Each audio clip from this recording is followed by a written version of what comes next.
I believe in walking under pull-up bars. He who is not courageous enough to take risks will accomplish nothing in life. Muhammad Ali. Growing up, I struggled with social anxiety, a fear of being judged or neglected by your peers.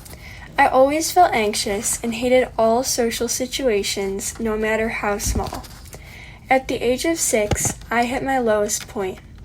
I began refusing to go to school and stayed home unless I was forced to go out. When my parents thought there was no end in sight to my anxiety, that's when it finally began to get better, but not for the reason most people would think. There is a time in everyone's life when their whole life flashes before their eyes. Mine was when I was 6. My sister and I were invited to be flower girls in my aunt and uncle's wedding. The wedding was planned a year in advance, and I was counting down the days until I got out of the house to go to the wedding in California. On December 30th, 2016, the morning had finally arrived, and at 5 p.m. that evening, I would be at a fancy rehearsal dinner somewhere far away from my problems with school.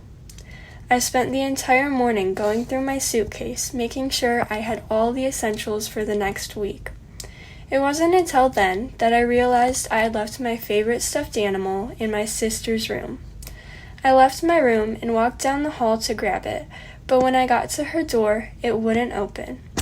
I spent at least a minute standing there trying to pry it open when finally the door swung open and a large pull-up bar weighing roughly 10 pounds came flying down from above and slammed into my head, knocking me to the floor. I believe in walking under pull-up bars.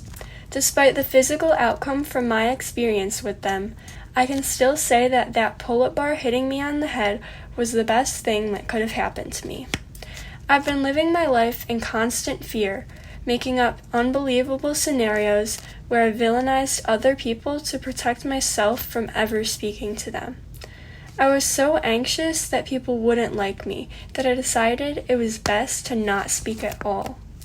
Maybe if things had been different, I would still be hiding from society in the familiar walls of my home, but I'm glad that's not the case. 85% of the things people worry about never even happen. Worrying about things you can't control takes up your time and is completely pointless.